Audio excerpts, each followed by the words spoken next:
12 horas e 1 minuto, muito boa tarde, Rondônia. Antes que eu comece o programa aqui, se vier metade da chuva que esse vento está anunciando aí, teremos hoje alagações por toda a cidade. A temperatura baixou bastante assim de uma hora para outra e vento baixo, forte, e está com jeito que a gente vai receber aí uma tempestade pela proa. Muito boa tarde, minha querida Rondônia, prazer estar aqui novamente com vocês para a apresentação da Hora do Povo. Meu muitíssimo obrigado aos meus colegas que a partir de agora aí no interior, em Ariquemes, Ouro Preto Oeste, Guajará Mirim, Rolim de Moura, Pimenta Bueno, Cacoal e Presidente Médici, abrem e nos emprestam as suas frequências para a gente formar essa rede de rádio Rondônia, em todo o estado, cobrindo 95%, 97% de toda a população do estado, que nos dá o carinho e o privilégio dessa audiência do tamanho de Rondônia, do tamanho do seu coração. 992854188, participação se você quiser fazer aqui conosco, é sempre muito bom. Meu muitíssimo obrigado à minha querida Nézia Albuquerque, que está na direção geral, e ao Adilson Norato, que agora está num outro programa, está lá numa TV, e que normalmente toca aqui a nossa parte de comercial e artística. Obrigado ao meu querido John, que hoje está comigo aqui, pilotando essa máquina, e ali preparando para colocar o programa no YouTube e no Facebook. O Facebook hoje também, né, Henrique? O meu querido Henrique, um prazer muito grande estar com todos vocês. Bem, gente, o Álvaro Mendonça está aqui comigo. Vocês sabem que eu às vezes falo que sou ecologista. Ecologista não é um nome bonito, não. Bom é a gente falar que é ambientalista, porque ecologia é uma ciência e ambientalismo é uma atitude de vida, e essa atitude de vida é aquela que me dá uma carteirinha de ficção. Não existe ela não, mas ela está dentro do meu coração. É verde, tá? Azul, é uma carteirinha de muitas cores e que dizem exatamente aquilo que a gente tem de preocupação com o meio ambiente. 12h, 4 minutos, antes de conversar com Álvaro Luiz Mendonça de Oliveira, meu sobrinho, filho do Manelão, sobrinho do Manelão, eu tenho essa conversa com você de pé de rádio de quase todos os dias. Ontem a gente falou a respeito de dinheiro que é gasto na Câmara dos Deputados, uma violência de dinheiro. E hoje a gente vai falar de dinheiro que é gasto, que é uma aberração numa outra área. Vamos lá então para a nossa conversa diária, a nossa opinião. A Hora do Povo. Opinião. Meus amigos, se ontem eu falei da indecência, que é a farra com as verbas públicas na Câmara do Deputado, hoje eu reservei para falar com vocês de um outro mundo de nababos que usam toga e decidem o certo e o errado.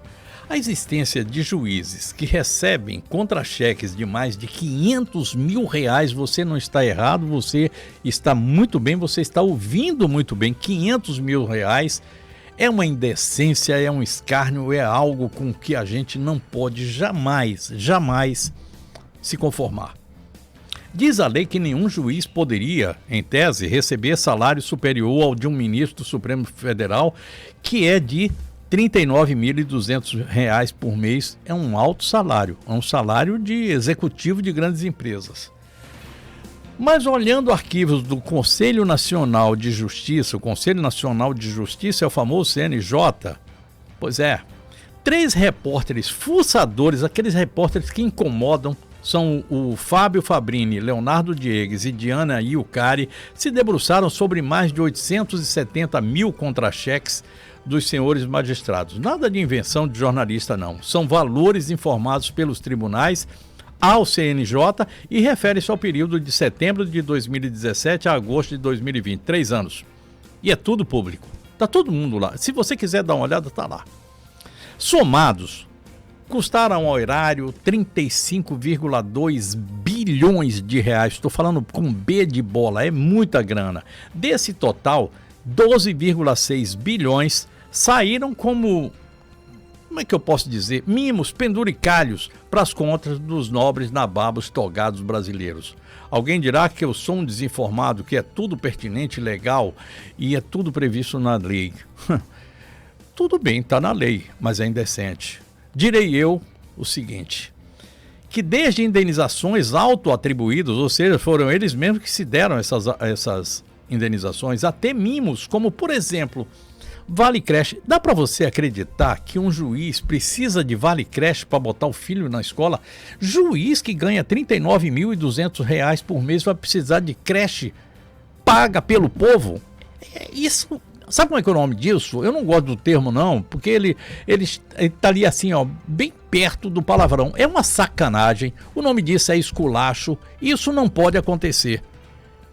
E que tal uma bolsa de natalidade?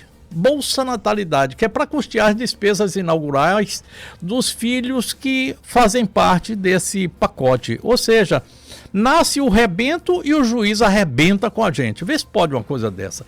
Detectaram-se, ou melhor, os três, meus queridos 3 repórteres, detectaram 203 mil remunerações mensais entre 50 e 100 mil reais. Não é novidade, a gente tem isso aqui em Porto Velho.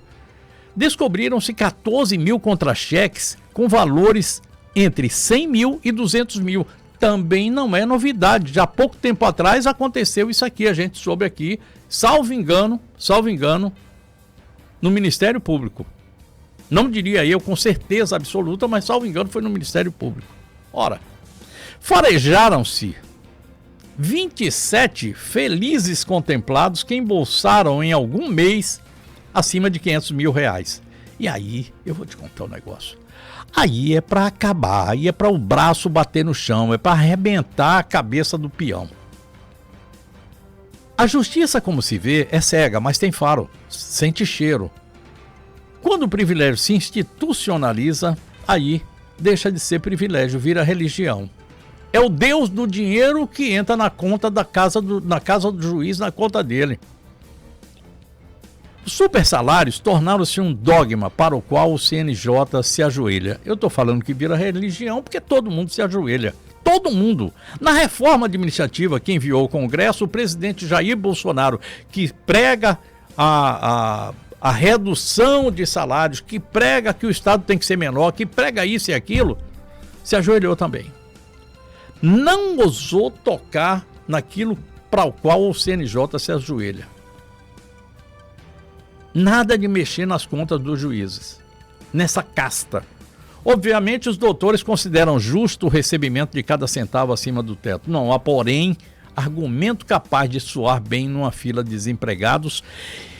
E eu só queria lembrar que hoje o Brasil tem 3,8 milhões de desempregados, que desses desempregados ainda tem quase que o dobro disso, 3,8 milhões de desempregados e mais que isso aí, daqueles que são desalentados, ou seja, daqueles que já não sequer estão encontrando espaço ou buscando espaço para arranjar um emprego. Isso é uma esculhambação. É como se a justiça, sentindo-se invulnerável, não percebesse que está se ilegalizando, ou seja, que está transformando a ilegalidade naquilo que é legal. Legal, mas não é decente. Vista pelo ângulo do contra-cheque, a justiça ganhou cara de ré. Mas quem pode julgar como ré a justiça? Se é ela quem julga o que é certo e o que é errado. Quem poderá salvar-nos? Gritaria lá alguém lá no programa lá do Chapolin Colorado. Gente, isso é indecente, isso é pornográfico, isso é nojento. É como eu penso. É isso aí e vamos à entrevista. A Hora do Povo. Entrevista. Às vezes a pessoa me pergunta assim: Léo, você não sente medo de ter o coração, seu coração dar um ataque na hora que você fica irritado assim? Não tenho. Eu já vi muita coisa ruim e eu estou preparado para ver muita coisa pior. Eu sei que o Brasil está passando por um momento que é muito difícil, já vi momentos mais difíceis que esse. Já sofri na pele aquilo que aconteceu com o Brasil e estou preparado para mais. Mas é sempre bom a gente pensar que no dia que eu, Léo Ladeia, não me incomodar mais com essas coisas, é porque eu perdi o elan, eu perdi a vontade de brigar. Eu perdi o... Eu tenho que parar. Se algum dia eu parar de sentir isso, o melhor que eu faço é parar, ir lá para o jardim da minha casa, ficar cuidando de flor, de grama, dando bom dia para quem passa, enfim, e esperar a morte chegar.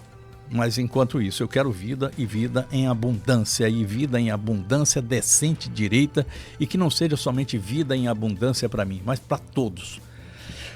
Álvaro Luiz Mendonça de Oliveira é um caboclo aqui de Porto Velho, do bairro da Olaria, bacharel em análise de sistemas pela PUC de Campinas, especialista em qualidade pela Universidade Estadual de Campinas, especialista em marketing pela Fundação da Escola Superior de Marketing e cursa, aliás, gestão financeira, controladoria e auditoria pela FGV. Atuou em São Paulo, lá no Meio Ambiente Nacional, nas áreas de gestão comercial e agronegócio. E aqui, na nossa Santa Terrinha, já atuou na SEMAD, SEMASF, CENTRAN e CEMOB. Com a reformulação das secretarias, passou a ocupar o cargo de secretário de integração, que envolve mais duas secretarias, Meio Ambiente e Sendestur. Isso. E tem uma série de competências, inclusive a questão do lixo, coleta e destinação, que é algo que me preocupa sobremaneira. É a segunda vez que o Álvaro vem aqui, já esteve aqui comigo em 24 ou 27 de agosto, agora não me lembro, Correto. 24 de julho, 24 Isso. de julho, e o tema foi esse mesmo. Hoje, eu preocupado, porque até agora eu estou vendo que as coisas estão chegando ao final do ano e não saem, eu trago ele aqui novamente para a gente ter uma conversa assim, bem tete a tete. Muito obrigado por ter vindo. Não está chovendo ainda, graças a Deus. Muito boa tarde, Álvaro, prazer em recebê-lo aqui. Muitíssimo obrigado por você ter saído correndo aí, eu sei que você saiu correndo para vir nos atender. Obrigado. Léo, obrigado pelo convite, uma grande satisfação estar aqui mais uma vez, podendo falar sobre esse assunto, podendo esclarecer a população sobre as medidas que a Prefeitura Municipal tem tomado na intenção de melhor regular essas questões relacionadas ao saneamento básico, né? Saneamento básico, água tratada, esgotamento sanitário, coleta e tratamento de resíduos sólidos e a drenagem pluvial urbana. Então isso é tudo parte de um pacote. Perfeito. Secretário, quais são as medidas para o saneamento básico que estão em curso agora para a Prefeitura? 30 segundos.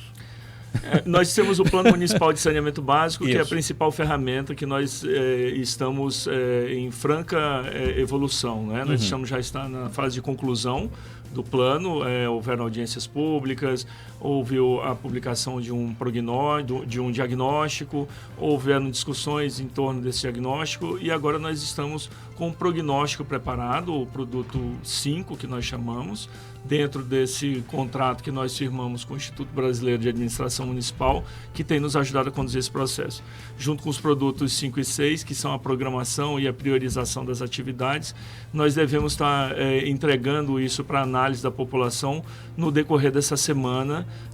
Agora já. Então, e a partir daí nós teremos o agendamento da audiência pública final para apresentação do plano. Ô Álvaro, para a gente poder fechar esse bloco aqui, qual é o prazo para finalizar esse PMSB, que é o Plano Municipal de Saneamento Básico, e sem o qual nada se pode fazer, não, nada se faz. Exatamente. A nossa intenção, a princípio, é ser um esforço que iniciou-se no fim de 2019, nós conseguimos alocar os recursos para a execução do plano naquele dezembro e iniciamos os trabalhos a partir de fevereiro. Então nós vimos nesse esforço até aqui, a nossa previsão era concluir isso até a segunda quinzena de setembro. Né? Mas em função da pandemia, em função de toda sorte de entreveros que tivemos aí para superar, justamente por causa da pandemia, a questão da realização das audiências públicas, servidores e colaboradores que ficaram doentes com o Covid. Então, assim, tivemos que enfrentar muitos obstáculos e isso acabou empurrando o cronograma um pouco mais à frente. Mas, sem dúvida, nós encerraremos o ano com esse plano entregue para a população. A fase 4, a 5 e 6 fica para o ano que vem. O plano consolidado. 5 e 6, Produto 4, 5 e 6. Né? Eu vou lhe pedir um minutinho, nós vamos fechar esse primeiro bloco, 12:16. Álvaro Mendonça é o meu convidado de hoje. Vamos falar a respeito de marco legal de saneamento no próximo bloco. Já estou de volta. 12 horas e 17 minutos, você está na A Hora do Povo. Um prazer estar aqui com vocês. Eu converso hoje com o secretário da SEMI, Secretaria Municipal de Integração, que envolve duas outras secretarias, a Sendestur e a Secretaria de Meio Ambiente. O Álvaro Mendonça. Álvaro, com o novo marco legal do saneamento, eu tive cuidado de fazer essas perguntas assim, bem, para não deixar nada. Eu acho que eu olhei ponto por ponto daquilo que está acontecendo. O marco legal, as capitais e cidades que têm mais de 500 mil habitantes devem acabar com os lixões e deverão coletar e destinar o resíduo sólido, ou seja, o lixo nosso de cada dia, de acordo com critérios técnicos que foram elencados já há muito tempo. E tudo isso tem que ser feito de maneira correta, quer dizer, todo esse trabalho até 2021, ou seja, na próxima semana praticamente, logo depois do Natal, depois da segunda curva do Rio Madeira. E aqui é que mora o problema, é para já. A Prefeitura vai fazer cumprir essa determinação que, em caso contrário, pode até imputar ao prefeito atual, a você, secretário, e ao próximo prefeito, um crime de improbidade administrativa. Vocês estão com isso na cabeça? Sim, é uma preocupação desde sempre, até porque o contrato de coleta de resíduos hoje ele é precário, ele está funcionando mediante uma liminar na justiça, com a obrigação de produzir um novo processo para a contratação de uma nova empresa no futuro. Né? Perfeito. Então, que pode ser inclusive a mesma, né? Eventualmente, nada desabilita. A questão o contrato como está hoje, ele precisa ser revisto e ele funciona hoje liminarmente, porque de outra maneira nós teríamos interrompido o serviço na cidade, como tivemos alguns episódios, né? É verdade. Em algum momento nós tivemos essa interrupção e isso é muito inconveniente. A justiça entendeu, nos permitiu continuar com esse contrato. E o tratamento disso, primeiro eu faço aqui uma observação, a gestão desse contrato e a condução desse processo, ela fica a cargo da CEMUSB, que é uma subsecretaria ligada à CEMISB, né, que é a Secretaria Municipal de Serviços Básicos, que engloba a SUOP, Obras Públicas, e a CEMUSB, que é Serviços Básicos. Né? Mas lá em cima na cabeça, Hildon Chaves. Lá em cima na cabeça, sempre Hildon Chaves. Sempre. E caminhamos todos juntos. Né? Isso. Caminhamos todos juntos. Temos uma integração bastante grande. E a questão do Plano Municipal de Saneamento Básico, que está a cargo da SEMI conduzir, ele envolve, é uma questão multidisciplinar. Né? Então ele envolve a CEMUSB, evidentemente, que participa do nosso grupo técnico de trabalho. Ele envolve a SUOP, que é responsável atual pela drenagem pluvial urbana do município. Ele envolve a PGM. Ele envolve a PGM, envolve todas as estruturas. Mas as secretarias que operacionalizam são essas, e nós temos um contrato de programa com a Companhia de Águas do Estado de Rondônia para execução dos serviços de água tratada e esgotamento sanitário. Então, são essas 4 vertentes. A questão da coleta de resíduos, ela vai ser tratada na sequência do Plano Municipal de Saneamento Básico, porque ele vai definir atribuições e como que deverá ser conduzido. Ele vai nos entregar o mapa que vai nos guiar pelas saídas possíveis para a questão dos 4 eixos do saneamento básico. Uma pergunta, Álvaro. São 4 eixos. Mas esses 4 eixos, eles têm, primeiro, uma interligação, são multidisciplinares, né? são multifuncionais, Exato. Na verdade, mas eles têm também a primazia. Primeiro, não sei se o termo certo estaria aí entre primazia, mas você vai ter uma escala em que um vai sempre depois do outro, porque você não pode, tem certas coisas que você não pode fazer sem ter a outra pronta. Resolvido. Como é que está isso aí assim? Essa priorização, ela vai estar definida em um dos subprodutos. O nome era priorização e eu falei primazia. Isso, tá. A priorização vai fazer parte justamente do PMSB. Um dos produtos após o prognóstico é a entrega de uma escala de prioridades que deverão ser endereçadas pela ordem para que o plano possa ser executado adequadamente. Vou para mais um aqui. eu já tratei desse assunto aqui de novo. Eu acho que eu tô me repetindo nisso aqui. Eu dei uma olhada naquela entrevista que eu fiz com você e nós falamos a respeito desse assunto. Mas agora eu volto, porque saiu uma reportagem recente num site daqui de Porto Velho e dizendo o seguinte, que em frente à Vila Princesa há uma área onde deveria ter sido construído um aterro sanitário, que todo mundo sabe exatamente qual é. É uma área que foi comprada pela Santo Antônio Energia ou pela Odebrecht, eu não sei exatamente quem. Santo Antônio. Parte das compensações pelo uso. Isso, parte das compensações ambientais. E que serviria como uma espécie de célula ou de uma área onde você ia produzir, trabalhar o lixo, dando destinação e tal, não sei o que, evitando o chorume, isso e aquilo.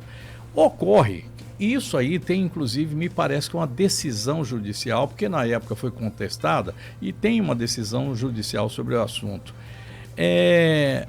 Apesar dessa decisão, o fato de ter ali naquele local, como diz essa reportagem do site, nascentes, um núcleo urbano em expansão, o fato de estar próxima da Unir, de ter nascentes d'água e mais, a proximidade com as fontes de retirada de água mineral para o comércio, não seria um empecilho a mais para considerar?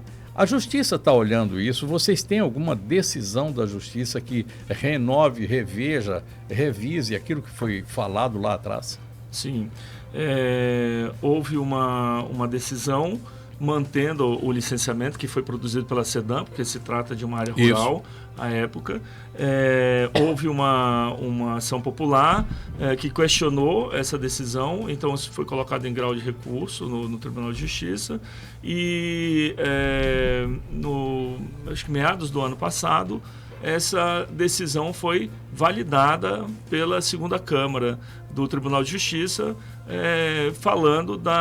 interpondo todas as questões que foram levantadas, que impediriam, a princípio, a colocação a instalação desse eu não vou dizer que é um aterro sanitário, e muito menos que isso se trate de um lixão, né? Mas perfeito. Condições foram analisadas para que aquela área fosse escolhida.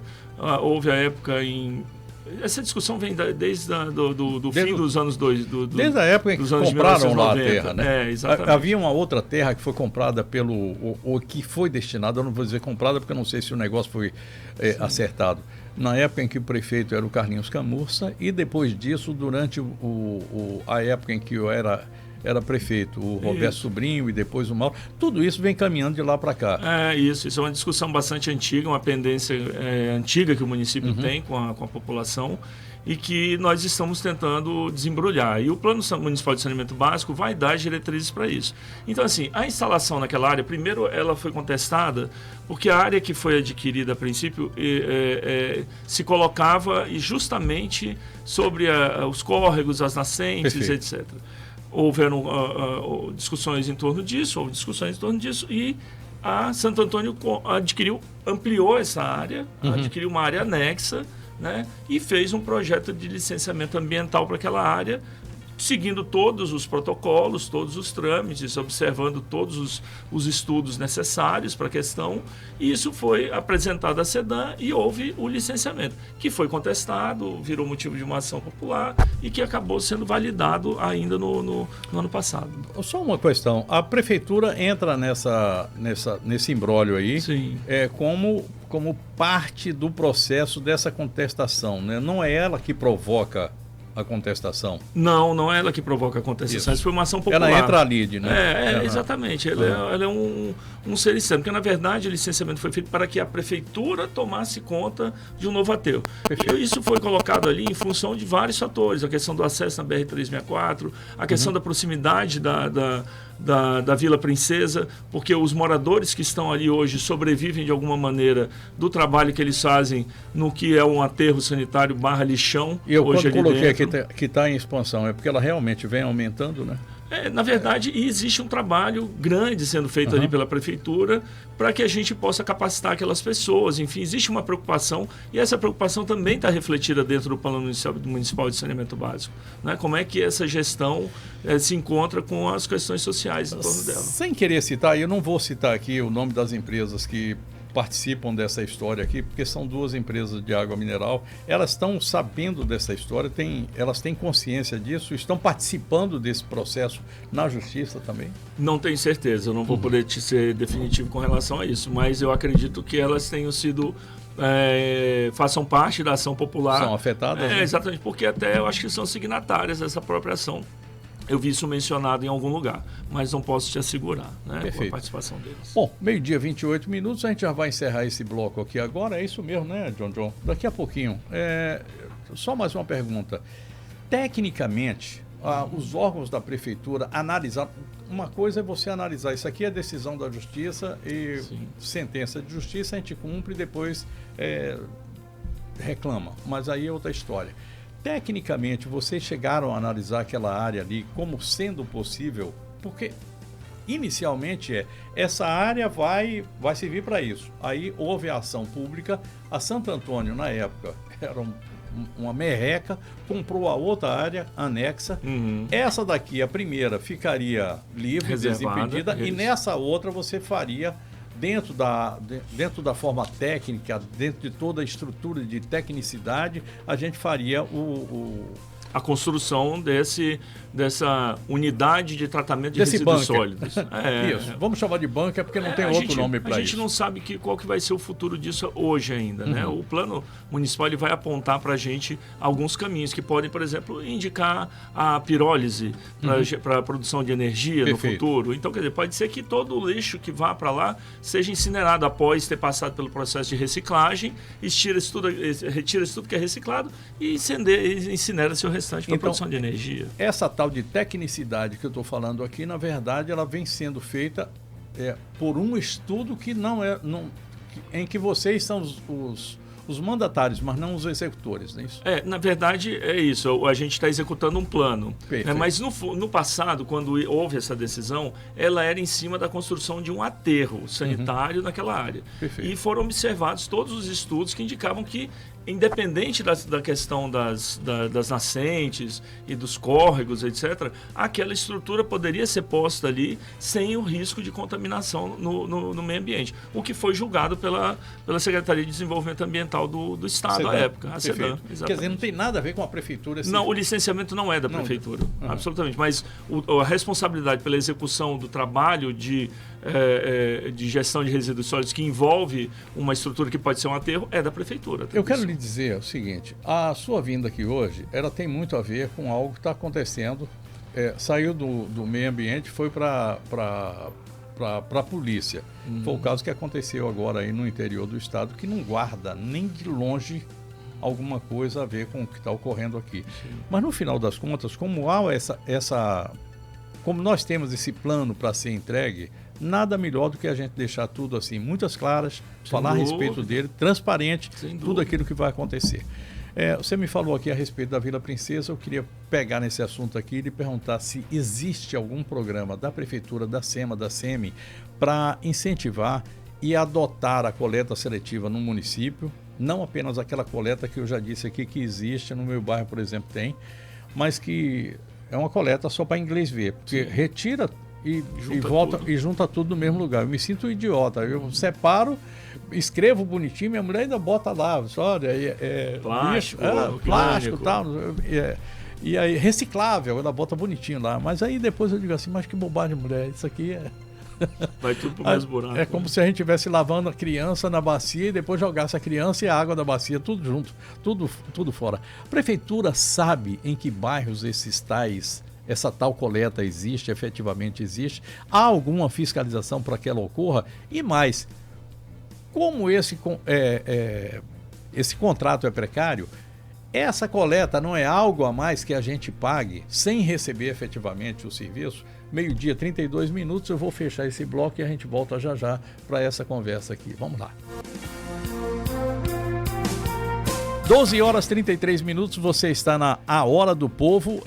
Eu estou trazendo um assunto aqui que tem muito a ver aí com as cidades de Ji, Paraná, Cacoal, Rolim de Moura e... Ficou faltando alguém aqui? São 4 prefeitos, né, que foram... Cacoal, Rolim de Moura...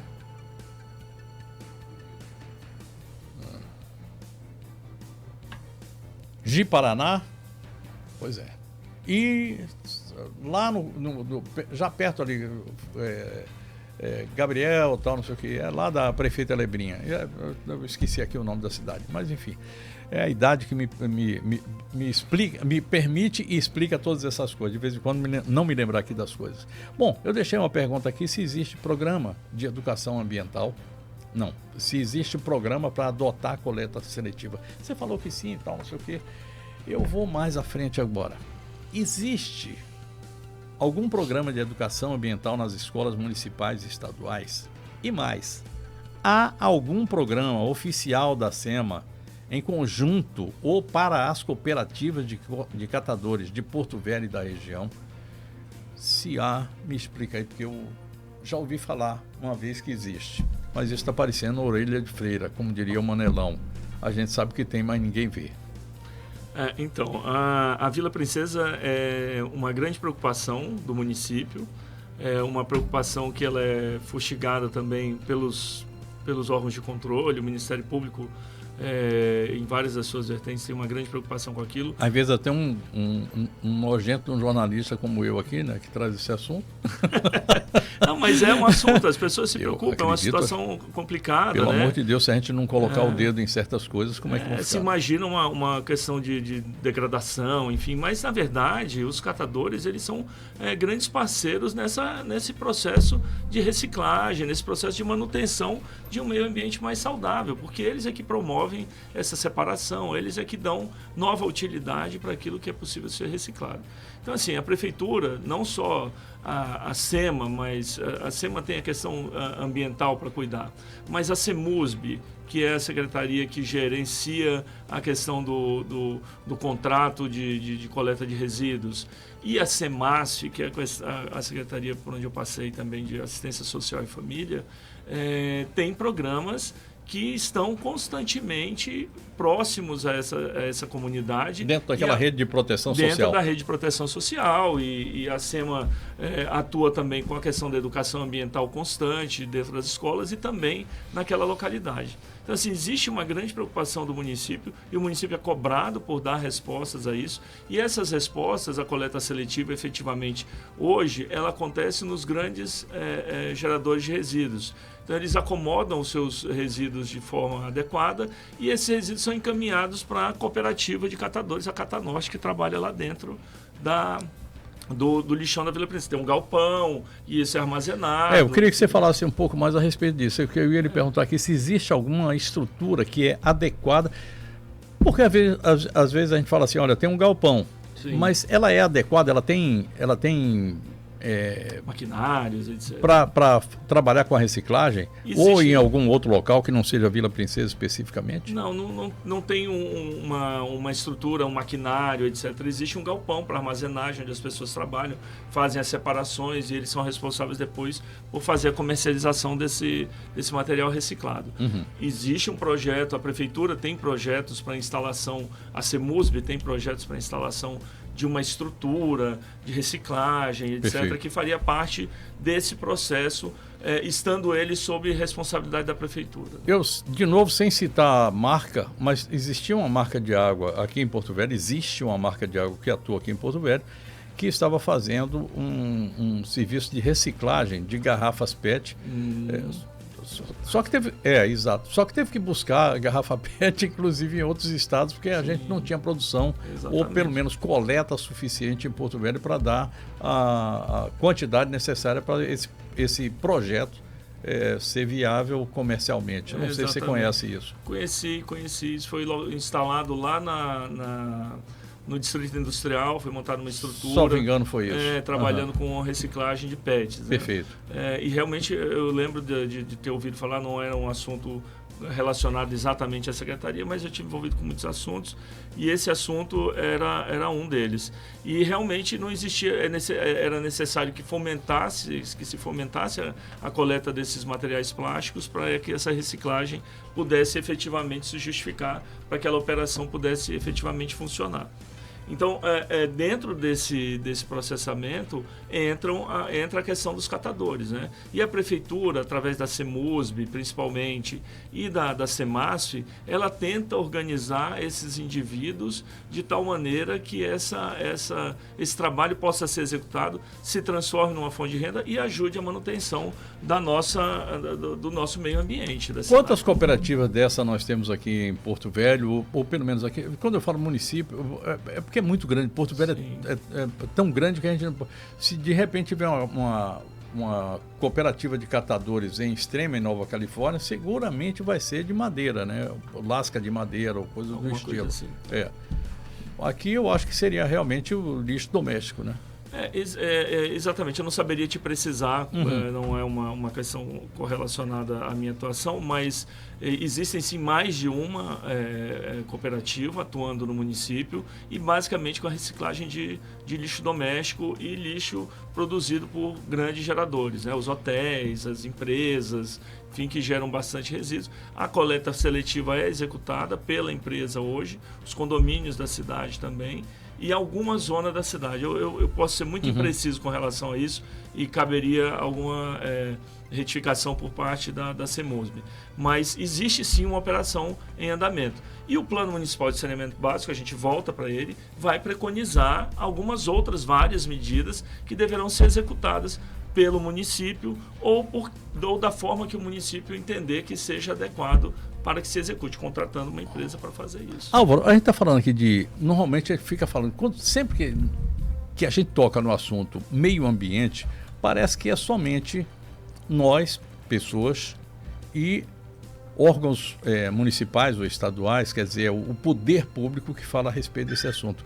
Fica longe aí, fica afastada aí a possibilidade de nós termos empresas ligadas a isso, que não sejam empresas de atuação nessa questão do lixo urbano, ou do lixo de uma forma, do resíduo sólido.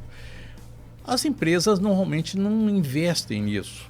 A gente vê aí aquela possibilidade de empresas utilizarem o reverso da logística reversa. A logística reversa, são obrigadas, né? Bateria, pneu e tal, não sei o quê. E a gente não vê não sente muito isso. Há uma insensibilidade por parte do empresariado com relação a isso?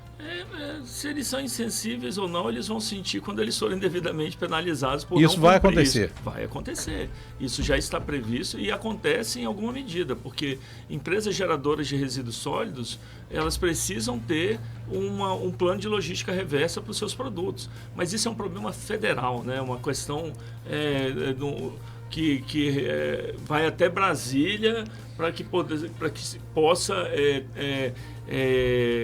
aplicar as penalidades e que se faça as cobranças necessárias com relação a isso. O Código Nacional de Meio Ambiente prevê isso. Já. Eu confesso a você que durante um período, e me parece que foi exatamente na gestão Mauro Nazif, quando foram colocadas aquelas árvores de pneus aqui, não sei se você se lembra disso, de triste e saudosa memória, naquela época eu comecei a me interessar por essa questão da logística reversa de pneus. Sim. Desisti.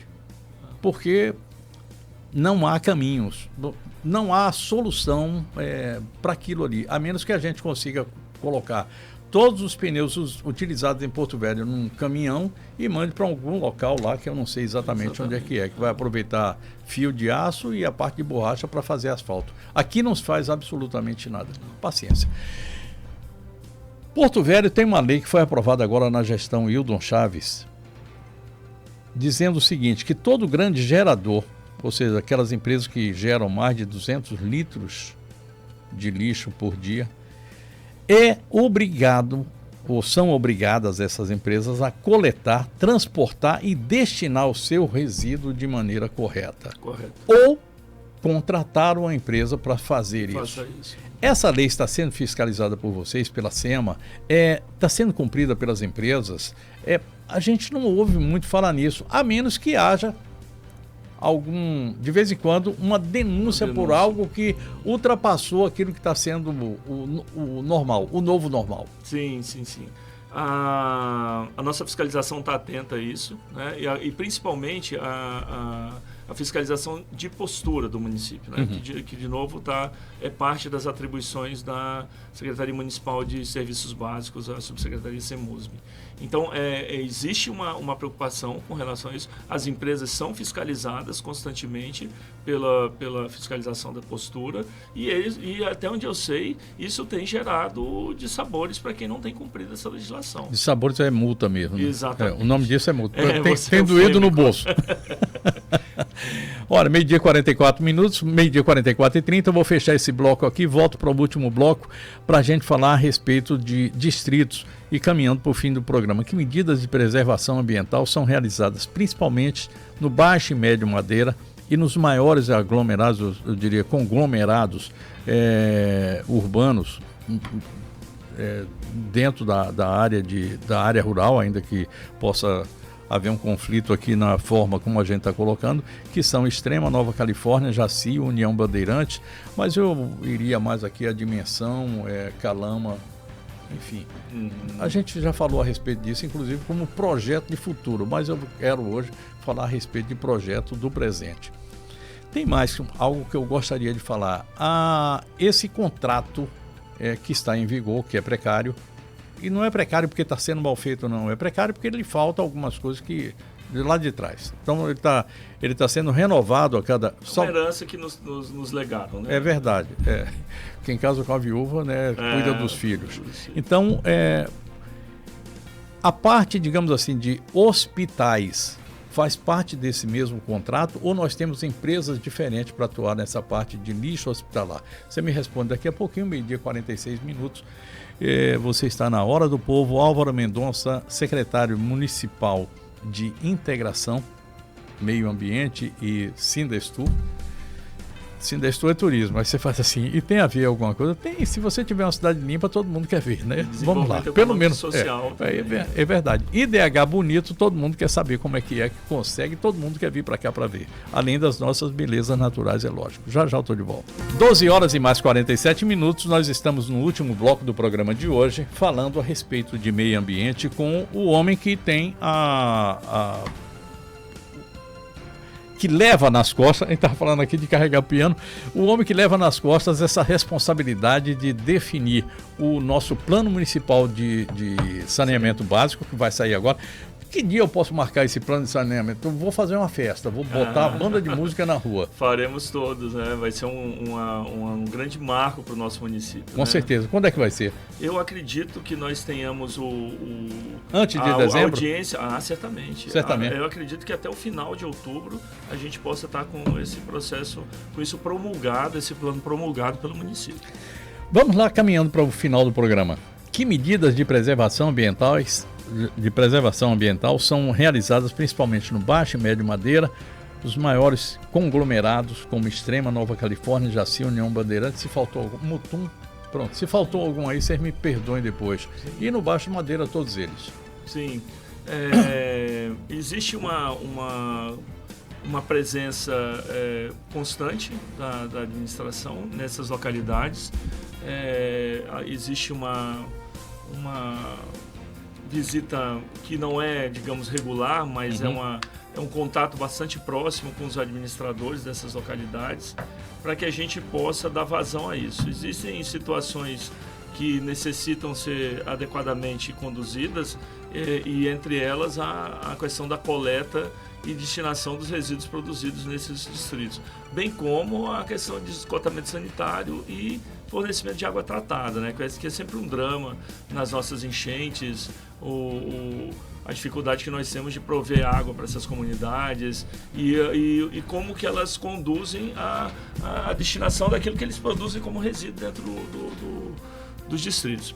Os distritos estiveram incluídos nos estudos do Plano Municipal de Saneamento Básico, vão ser contemplados nesse plano. Existe uma visão, uma vertente totalmente voltada para que esses 4 eixos do saneamento sejam observados nos distritos. Então vai haver um cronograma, uma priorização para que exista uma solução posta para essa questão, né? Mas enquanto que essa solução definitiva não vem, existe a necessidade de se criar alternativas. E essas alternativas estão sendo pensadas tanto pela Secretaria Municipal de Meio Ambiente quanto pela Secretaria Municipal de Serviços Básicos. Mesma coisa, a gente fala muito em conselhos. Conselhos foi uma criação que o Brasil entrou no processo há muito pouco tempo. Sim. Nós vamos ter conselho de meio ambiente aqui na cidade, aqui no município? Já temos? Temos o CONDEMA. O CONDEMA é um conselho bastante atuante e que é o conselho que guia muitas das decisões colocadas, implantadas através da Secretaria Municipal de Meio Ambiente. Uhum. Nós temos um grupo de cerca de 15 conselheiros formado por representantes da sociedade civil, nós temos universidades, nós temos conselhos de classe, nós temos entidades que atuam na questão ambiental, ONGs e outros participantes, e nós temos servidores da prefeitura que dão a costura técnica desse conselho, servidores, aliás, muito dedicados. E esse conselho é extremamente produtivo. Nós temos 111 quilômetros. Se eu estiver errado aí, gente, me perdoe. É porque esse número me foi passado há muito tempo atrás por um engenheiro que, acho que foi o Bira, se eu não me engano, que me falou desse número. Nós temos 111 quilômetros de igarapés, igapós, e cursos d'água, nascentes, dentro daqui da cidade de Porto Velho. Não estamos falando aqui que vem de lá de Extrema para cá, não. É aqui dentro da cidade, dentro dessa parte, dessa urbe. E a gente tem aqui toda sorte de crime ambiental contra essas águas. Nós não temos um igarapé aqui que possa ser considerado limpo. E você que foi menino aqui, com certeza esteve aqui, tomou muito banho em igarapé e pescou muito peixinho ali perto do Santa Bárbara, por ali assim, que era um lugar muito bonito, né? Exatamente. O que a gente vai fazer com relação a isso? Estamos fazendo, né, Léo? Estamos fazendo. Essa é outra dívida histórica que o município tem com a população, que é dar um norte para que essa solução venha, porque, como você disse, eu não sei o número de quilômetros, mas são 7 microbacias que cortam toda a cidade de Porto Velho, né? Nós estamos entremeados por elas. E existe sim, no Botinha, se você chegar lá na fonte do Botinha, lá na nascente, ali próximo lá na 7 de setembro, lá em cima. Sei.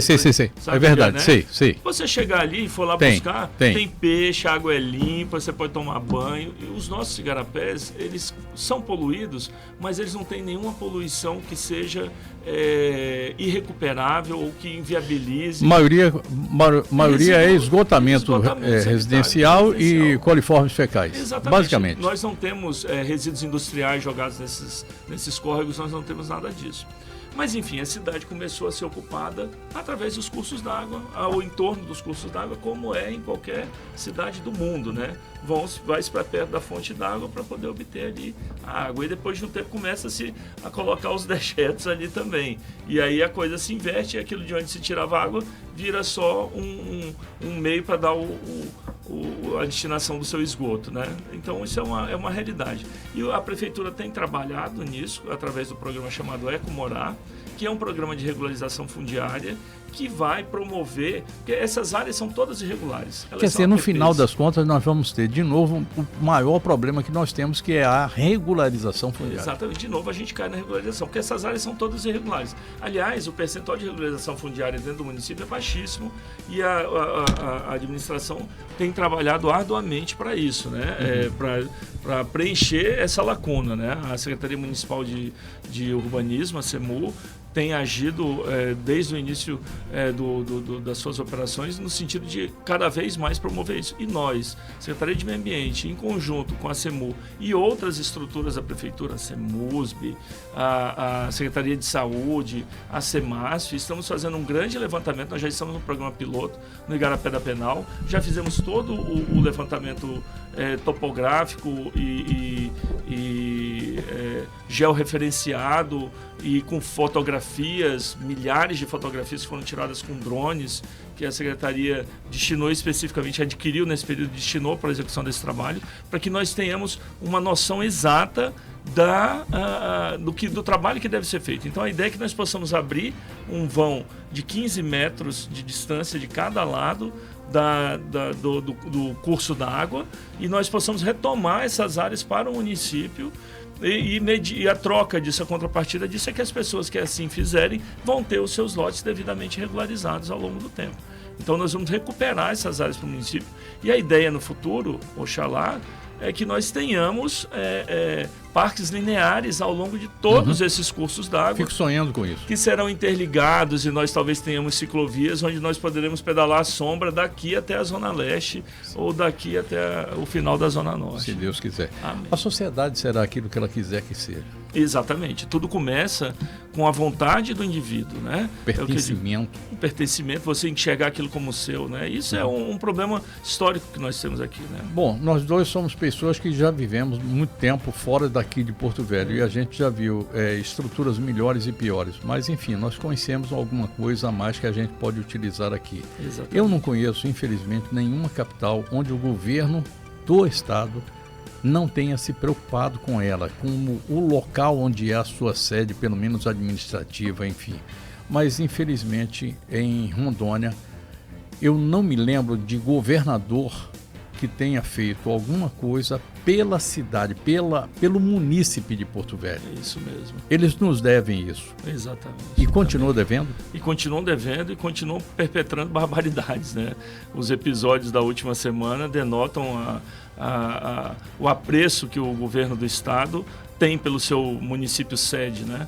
É ridículo o acontecimento que envolveu a máquina da prefeitura que estava trabalhando na Zona Sul no asfaltamento de 30 ruas. Então, sem a menor preocupação com isso, o governo tomou a atitude que tomou e subtraiu a máquina do seu local onde ela estava devidamente estacionada, sem a bateria, para que justamente não acontecesse coisa parecida, e desencaminhou todo um trabalho que vinha sendo feito pela Secretaria de Obras Públicas, né, da capital. A propósito, há uma contestação do governo do estado com relação a isso, mostrando que haveria um documento ou coisa que o Vale que... Talvez haja, né? Enfim, isso não é um assunto que me toque dentro das minhas atribuições, mas, enfim, circula um documento que é um termo de cooperação que foi assinado ainda no governo do Dr. Confúcio Moura com o município, que colocava essa máquina à disposição. E se haviam questões para serem dirimidas, existia ali a anotação de que o foro adequado seria a justiça para se tratar qualquer um desses assuntos. E não se promover o que se viu, que foi a subtração da máquina de forma... enfim, inominável, né? Não é inominável, é grotesca. Se assim é o acontecido, Exatamente. se assim foi o acontecido, é grotesco. Terrível, tosco. Terrível. E isso nos dói muito, né? Como munícipes de Porto Velho, como administradores dessa cidade, preocupados que somos com o bem-estar da nossa população, buscando entregar o melhor para a população, e somos vítimas desse tipo de ação injustificada e que, na verdade, é um exercício arbitrário das suas próprias razões, né? Se haviam razões, esse exercício foi arbitrário. Não se vive mais na época dos jagunços e dos coronéis, onde se mandava prender e bater, e, enfim, e fazer-se o que se queria e pretendia, né? Sem o devido processo legal. Álvaro, muitíssimo obrigado por sua vinda aqui. Eu queria que você convidasse o pessoal aí para participar dessas audiências, porque se não tiver participação popular, essa audiência fica meio troncha, fica meio capenga, e depois não tem como reclamar, né? Não, sem dúvida, exatamente. E assim, é obrigação do município e é a vontade do município de que a população venha e participe e traga suas questões, como já foi feito ao longo de todo esse processo. Logo, esse prognóstico, esse mapa com as devidas prioridades, enfim, vai estar disponível para que a população consulte e seja ativa na participação da audiência pública, que vai ser futuramente agendada nos próximos 15 dias, eu imagino. Opa, tomara. Isso aí. Vou ficar aqui. No dia você me fala. Léo, hoje que a gente vai. E eu vou botar a banda de música na rua. É isso aí. Não sei se banda de música não. Eu vou pegar a banda Nitro para tocar na rua aí nessa hora. Muito bom. Meio-dia, 59 minutos e 55 segundos. Vamos encerrando o programa de hoje aqui. Muitíssimo obrigado, Álvaro, mais uma vez. Amanhã, se for assim a vontade de Deus, eu estarei aqui para mais um programa, A Hora do Povo. Eu não estou, infelizmente, como eu falei hoje, a minha memória, que de vez em quando me pregam as peças, não vai me permitir dizer quem é a pessoa que virá aqui amanhã. Mas seguramente amanhã eu converso com mais um candidato a prefeito de Porto Velho. São 15 e é difícil gravar pela sequência todos aqueles que irão participar. Mas amanhã a gente tem uma conversa nos mesmos moldes e no mesmo tamanho, isonomia de tratamento a todos aqueles que estão disputando aí o cargo de prefeito de Porto Velho. Eu desejo a todos vocês uma ótima tarde, fiquem com Deus e se Deus quiser amanhã a gente está aqui de novo. Tchau, tchau.